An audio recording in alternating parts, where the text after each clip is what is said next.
L'équipe du Gabon présente à la réunion de la commission régionale de certification de la poliomyélite en Afrique, tenue récemment à Yaoundé au Cameroun, a été reçue par le Premier ministre. Ces experts en santé sont allés remettre au Premier ministre, chef du gouvernement, le rapport de certification du Gabon déclaré pays libre de la poliomyélite, le compte rendu avec la presse de la primature. À la primature, l'équipe du Gabon ayant pris une part active à la réunion de la commission régionale de certification de la poliomyélite en Afrique, tenue récemment à Yaoundé au Cameroun, est venue remettre au Premier ministre, chef du gouvernement, Emmanuel Issouza Ngondé, le rapport de certification du Gabon déclaré pays libre de la poliomyélite. La discussion avec le Premier ministre était d'expliquer qu'est-ce que cela veut dire.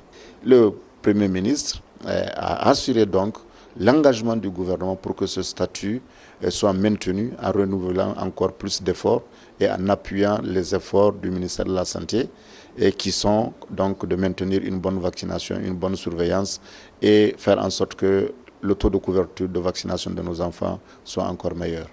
Le président du comité national de certification de la polio, le professeur Jean Coco, est revenu sur ce processus qui distingue le Gabon. Pour arriver à cet objectif, il fallait 3 critères essentiellement: qu'il n'y ait pas de circulation de poliovirus sauvage dans notre pays depuis au moins 3 ans. Alors le dernier cas de poliomyélite au Gabon, en tout cas un cas authentifié, datait de 2011, donc ça faisait plus de 6 ans. Autre critère, c'était d'avoir des couvertures vaccinales de l'ordre de 90% sur l'ensemble du territoire.